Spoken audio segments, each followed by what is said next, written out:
Hey there, welcome to Saucemancy. If I sound different today, it's because I have a throat infection. Now, with that said, I want to talk about one of my favorite aspects of game design, which is stats and builds. Now, usually, it's not always like this, but a stat is generally a player choice-driven variable. Now, what that means is that the player is presented with a choice. They can choose between strength, dex, health, intelligence, stamina, yada yada. There's a bunch of different things. It could be anything. And they make a choice there. And their build is the result of that choice. Now, what makes a good build system is the creation of variety in gameplay. And by connection, that makes a good stat system too, because good stats make good builds. It creates variety in gameplay. It significantly changes the way that the player interacts with the game, depending on what statistics they chose to build into. Now, I want to talk about stats and builds in some different genres. Start first with a really good narrative game called Disco Elysium. I'm not going to really spoil it that much beyond the basics, so don't worry about that. I would never want to spoil it. It's a great game. You should definitely play it if you haven't. But in Disco Elysium, your character is built in, there's different sort of archetypes you can go for. You can go for a more analytical and smart character, a more empathetic and social character, one who's very aware of their surroundings and very perceptive, or one who's, is just a burly strong man who just uses force to do whatever he needs to do. But again, this is a narrative game. And so these stats aren't used for combat or anything like that. Instead, they're used to alter the way that you interact with other people and environments. In terms of the environment, you might come across something that you need to bust through, like a fence or a door or something like that. And a character who has invested more stats and built into strength can just bust through those, while a character who's more invested into like analytics and intelligence, they have to figure another way around that issue. But maybe the character who's analytical may notice like, oh, well, there's another path around, or maybe I can talk with somebody around the town and they'll know something to do. And there's sort of, there's a different approach depending on what you built. And this is a very natural way to encourage, replaying through a game, as good stat systems usually do. Like, you don't have to replay through Disco Elysium. You're generally going to get the same ending no matter what you do. But everything in between the start and the end will be pretty significantly different depending on what you change in your build. Like, for example, I played a more empathetic character when I played, so I had more dialogue options with people. I had more inside thoughts inside my character's head about what other people might be feeling. But if I wanted to go through and play a pure strength build, that would be very different. I probably wouldn't be talking to people. I'd just be busting through stuff and using force to get down to the base of the issue. Now, in a more traditional RPG or a JRPG, that's when we get down to stats that are like strength, dex, health, stamina, intelligence, faith. And the goal for those stat systems generally is to define a method of combat for your character. Now, there are still sometimes, checks and balances in those games. Like in Disco Elysium, you'll have times where you roll a dice based on your stats, and those might still appear in games like this. There might be things that you need certain stats, or that certain stats give you a higher chance of succeeding, like a luck stat or something like that with certain moves. But generally, it's to change your approach to combat. A character that has a lot of strength may be more in the front lines. They may be a big heavy guy with like a huge sword and a big shield. A dex person may be sitting in the back with like a bow and wanting the strength person, stand in front and defend them while the person in the back deals all the damage. They are considerations that your player makes and that change the way that they approach combat. Now, I wouldn't say that this creates quite as much variety and interest as something such as Disco Elysium, but it still changes the way that you play the game. If you're playing Elden Ring and you play an intelligence-based caster, it's going to be a very different experience than if you're playing a person with a gigantic club. Because the way that you interact with enemies and situations is going to be different. You might be playing more stealthily, more in the back, trying to take out enemies from afar with little, magic bullets, while the strength guy is just kind of running in and, bonking people and whatnot. And after you finish your build with either of these, you may go back and want to play the other one. Again, that's the sign of a good system. For tabletop games, those are usually similar to, Disco Elysium. A lot of your stats are used to roll for something. But there is sort of a hybrid between tabletop. Tabletop to me is like a hybrid of narrative and traditional RPG. So you're rolling to do certain things in interactions, but you're also usually rolling to do certain things in combat, and your stats alter your approach to those, or your success with those things. For grand strategy games, they usually have pretty different sets of stats and builds. It's usually more, your stats are related more to your economy. You might have, a build in Empire in a grand strategy game that's more focused on acquiring food, and food increases the rate that your empire expands. So somebody getting a lot of food will have rapid growth, but they might not necessarily have good technologies. They might not have, good leaders. They grow really fast. That's what they've invested into in their build. In a Metroidvania, there's some Metroidvanias with builds, but usually what it comes down to with stats in that game is as a way of progression gating, which I'll get into later. And lastly, you might think of like a trading card game as a type of, it can be tabletop or it can be digital. And for those, the stats are usually things that are more constrained to the card, like you can't really change it. Like, for example, maybe you have this card and it's, it's this little guy, and he has, 2 strength and 2 health. There you go. There's your little card. So you can't really control the variables on these as much. You might be able to give them, other cards that can boost those up. But from the point that it's played, it's, a static 2 and 2. So your player-driven variables in that case are more so, well, what cards do I have in my deck? Like, your build is quite literally the deck that you've built. That's why also we've had that rise of, deck builder type games, which usually come in like a roguelite or rogue, did I already say light? Like or light format, which there are other things that go into your build other than the cards. But so all that said, let's get on to the next important part of stats and builds here, which relates back to the balance discussion that we had last week. So that is a standard unit of power. Let's just call it a SUP. Now, a standard unit of power is the base unit that you balance your stats around. Now, let's just say base unit of stat balance. So what does that mean? Well, let's say that we have a few different stats. Let's just use the simple ones of, HP and attack. So let's assign these a standard unit of power. Let's say that the absolute base unit of power that we want in our game is everything is going to be based around the concept of 1 HP.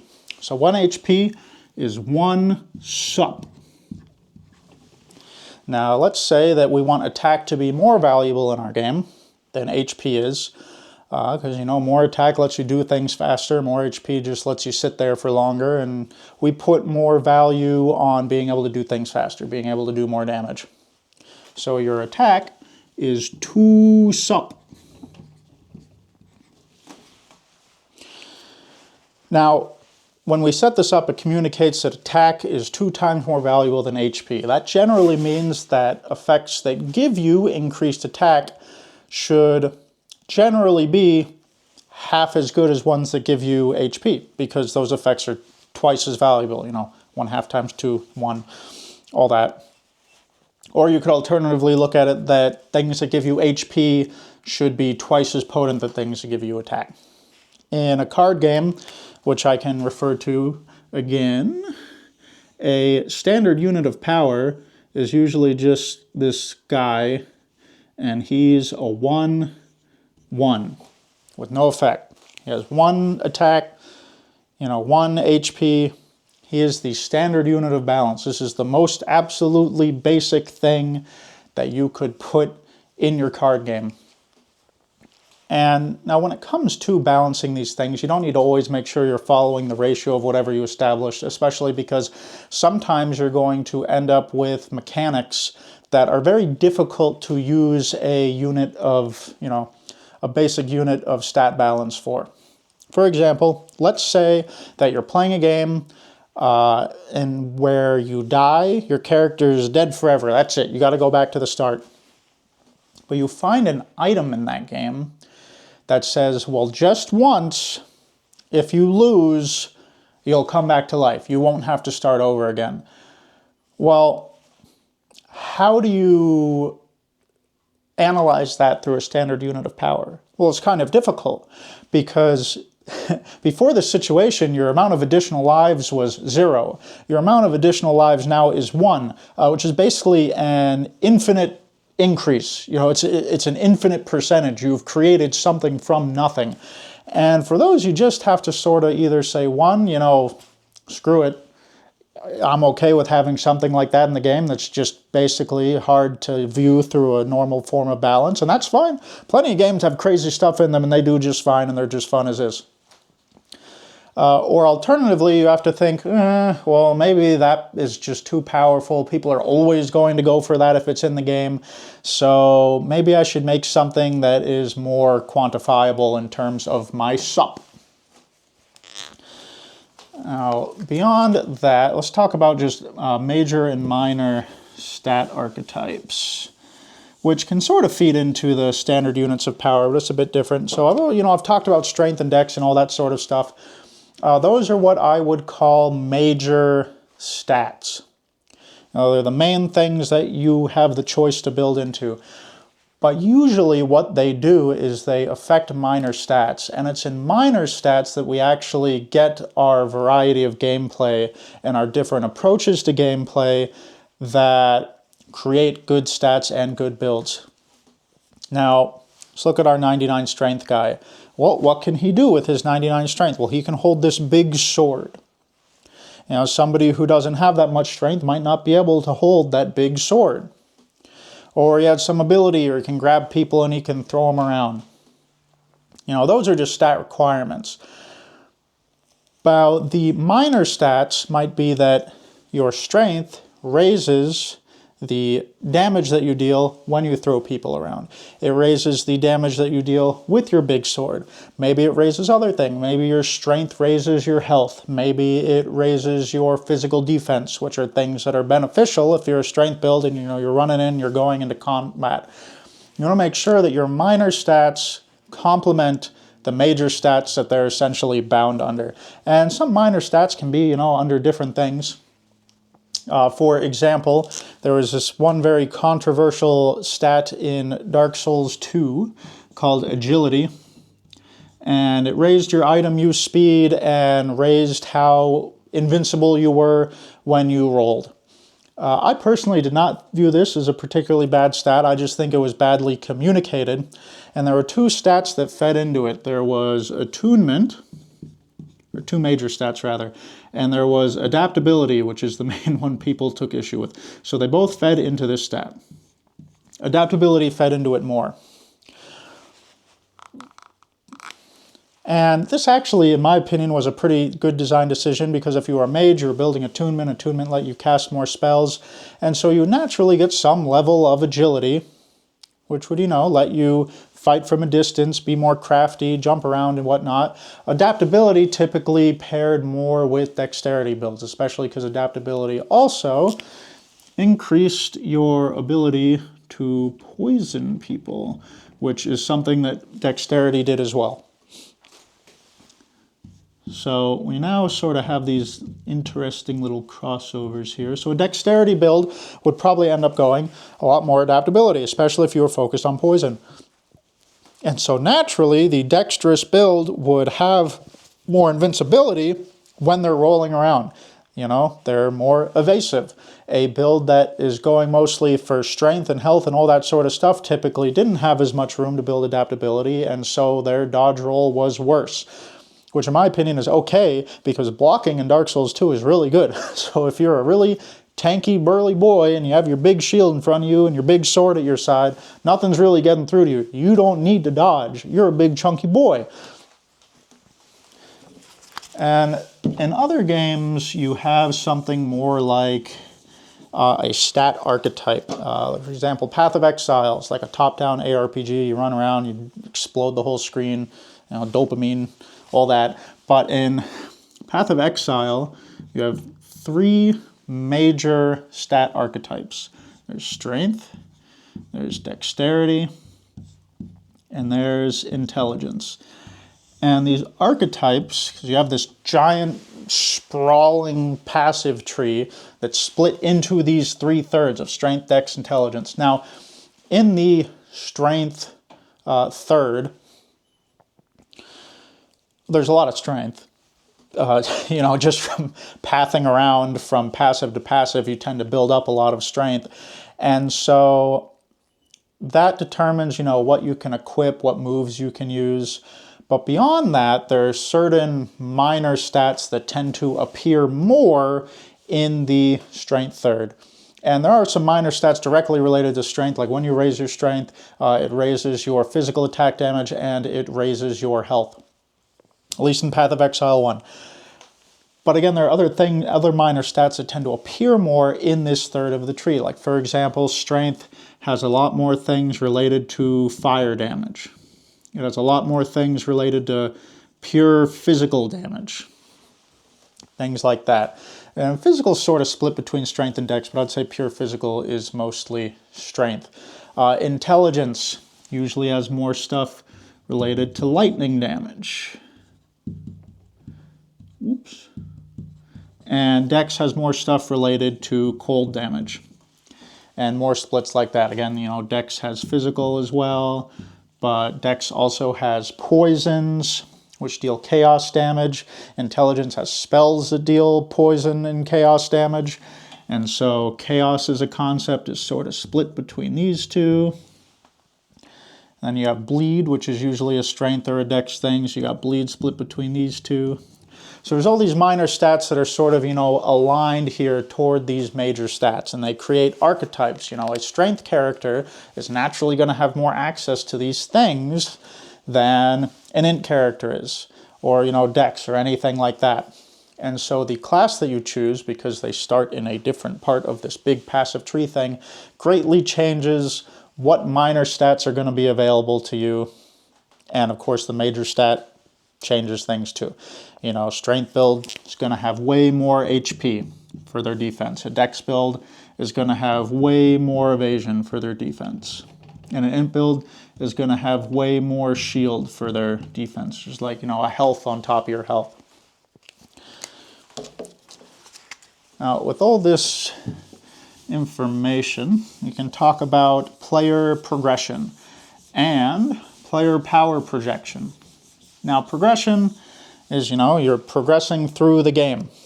And something that has to be considered when you're making stats or you're trying to balance stats is how powerful do I want a character to be at a certain part of the game? For example, this cat here is 99 strength. Well, how long did it take him to get there? And how powerful is 99 strength really in terms of all the game mechanics? So let's say that, you know, we have this one boss in a game, a big encounter you got to get through, and you're sort of projecting that the player will be, you know, they'll be around level 40 when they get there. They'll have been able to invest 40 points in their stats. And then you have to think like, well, let me look at all the combinations of stats that could appear and kind of make sure like this boss is going to be a pretty difficult encounter no matter how the player has progressed to this point. And maybe even if they're a little underneath or above the level that you're intending to get there through. Now, you can sort of gate progression through a bunch of ways. You can make it that your experience table, your experience usually being what you need to level up, is skewed past a certain point. Like let's say, you know, we have this curve that's representing the amount of experience that we get from encounters. And we decide right before this, you know, increase in the incline here, it's like, oh, Well, here's a boss. Here's a guy with a big sword. And then we decide again up here before another increase in the incline. Here's like, you know, a creature. Another guy you need to beat. And in doing so, we make it that, well, this is the amount of EXP that we're getting and also that we realistically need to level up. So once we get to this guy, if we can't beat him, we would have to grind so long to get a meaningful amount of experience. In Path of Exile, which I mentioned earlier, there's also a detriment that's put on you if you're trying to get experience in too low leveled of an area.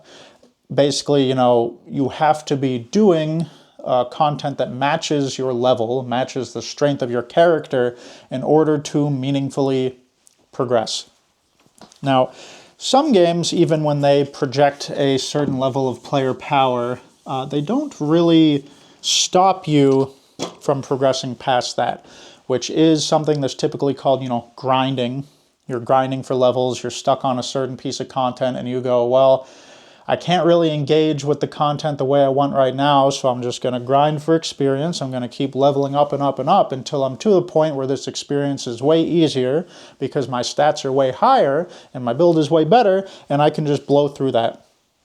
Games that allow that, perfectly fine. I mean, that's a JRPG classic. Grind and get past something, you know.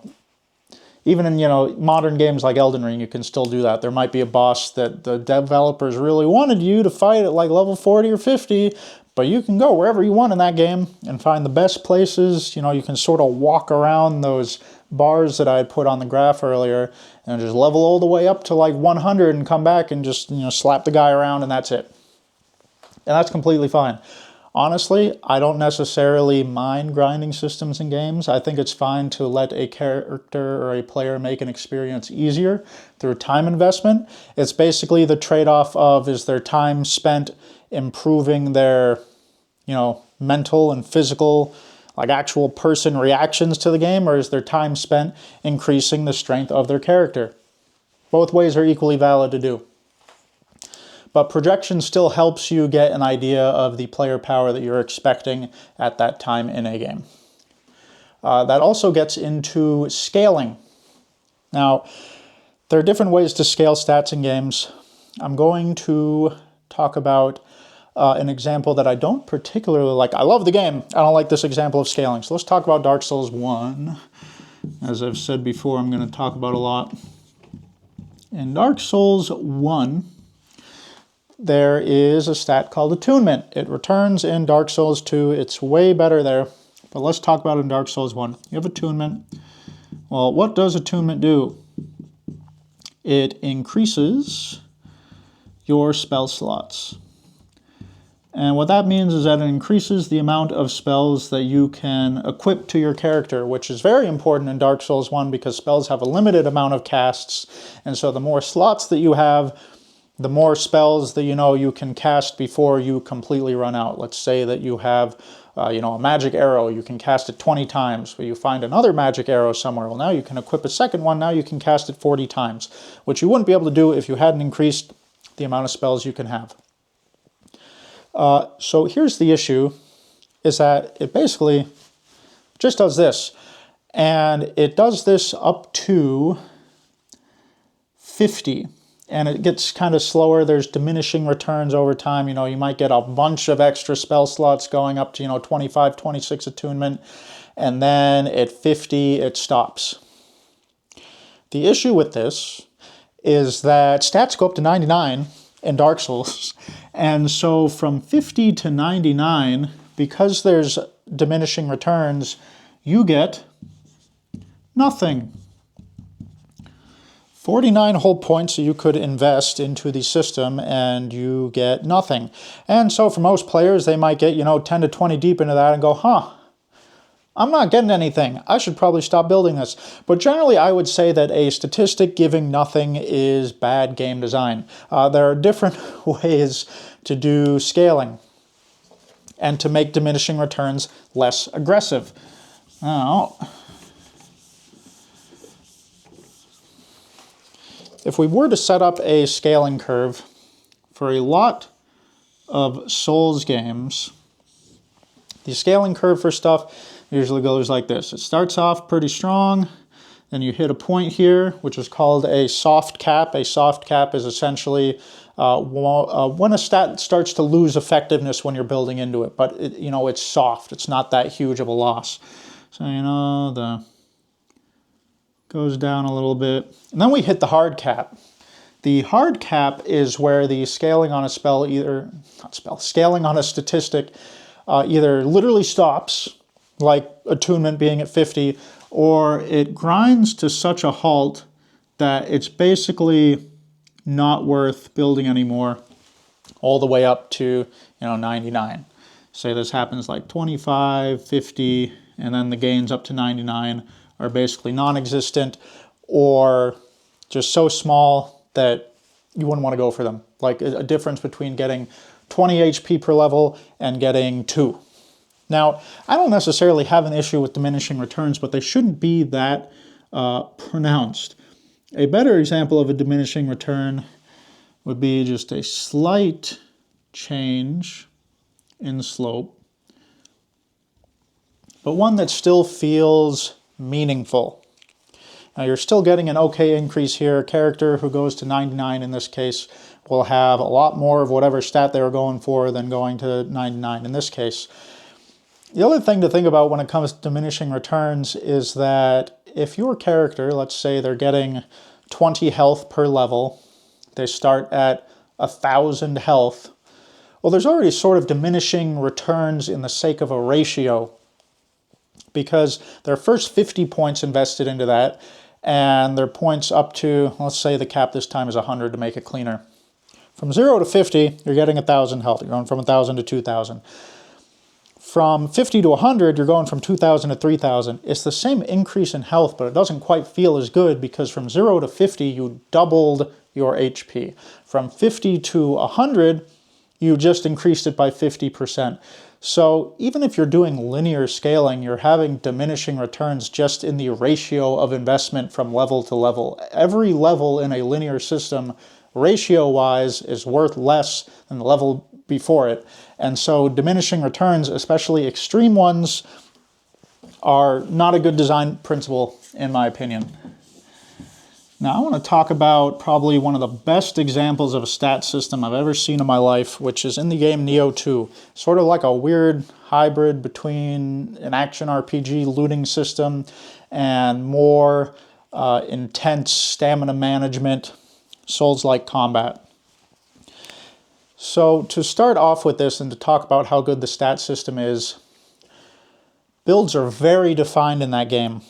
And the reason for that is that all of your stats in that game can contribute to the scaling of a weapon. Different weapon archetypes have different scaling values. So for example, there's a stat called body, and body increases your HP. And there are a few different weapons that scale with that. The one that scales with it the best is the spear. Spear scales really good with this in Nioh 2. So that means that a person who's building for a spear build is going to naturally be really high health. They're going to be tankier by default, right? Or stamina also increases your HP in that game by a lesser amount than body, a little lesser, but it also increases your carrying weight, which lets you equip stronger gear, or heavier gear that has more defensive stats. And stamina scales on the big axe. And also the hammer. They have like the same moveset, but they're slightly different in scaling. So if you're using an axe build, you're going to not just have higher health, you're going to have higher carrier weight, you're going to be using heavier armor. In fact, the hammer actually scales with stamina and with body, and so the absolute tankiest character you could have is probably a hammer character, because both the stats that are raising your HP are contributing to its damage. And it goes sort of beyond that, just the matter of like, oh, well, this character's tankier, this, that. It also goes into really complementing the mechanics of the game. So I want to talk about the just one-handed sword, the katana in Nioh 2. Here's your katana. Scales off of three things, primarily. It scales off of heart, it scales off of skill, and it scales off of strength.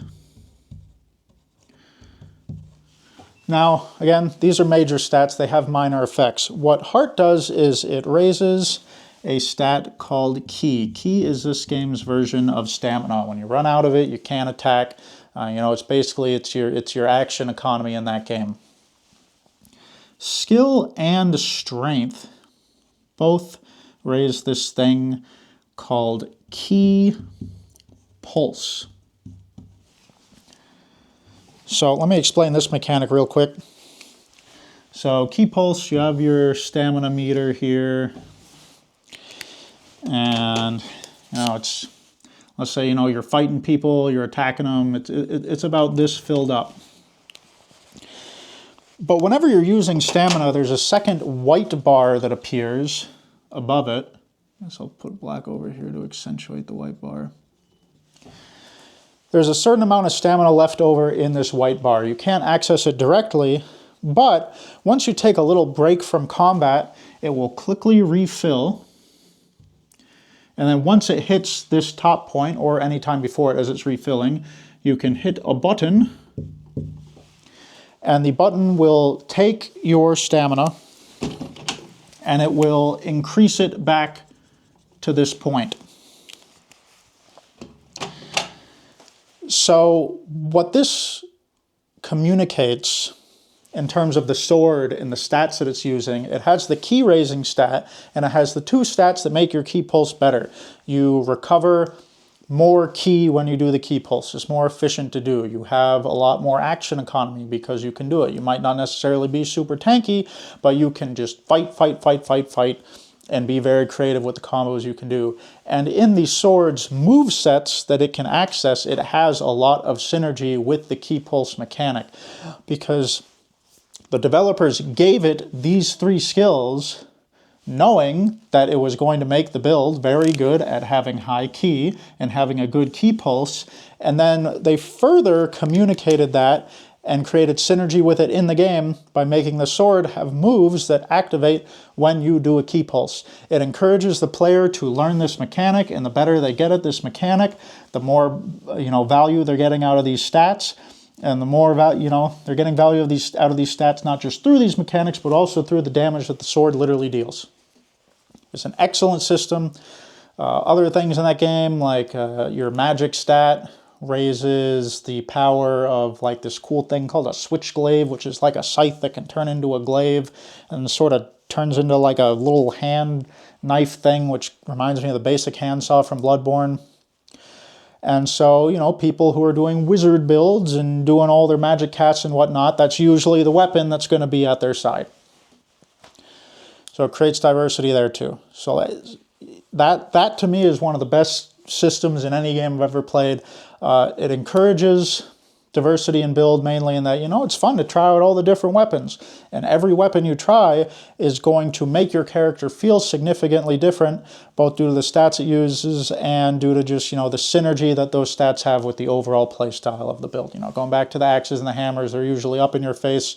They're using a lot of, hyper armor to bust through enemies. They need the health to survive and achieve their game plan. That's about all I have for this video. I hope you find as much interest in stat systems and builds as I do. Again, it's one of my favorite parts of game design. A game that has a good build system will usually have me replaying it many times, because again, it naturally encourages you to replay the game. And I just think it creates an overall better experience. I mean, it's cool to go through a game and have a different experience every single time. Not that there's anything wrong with, one-off experiences. Those still have their time and place. But for this, it's a system for me. But I'll see you guys in the next one. I hope you enjoyed.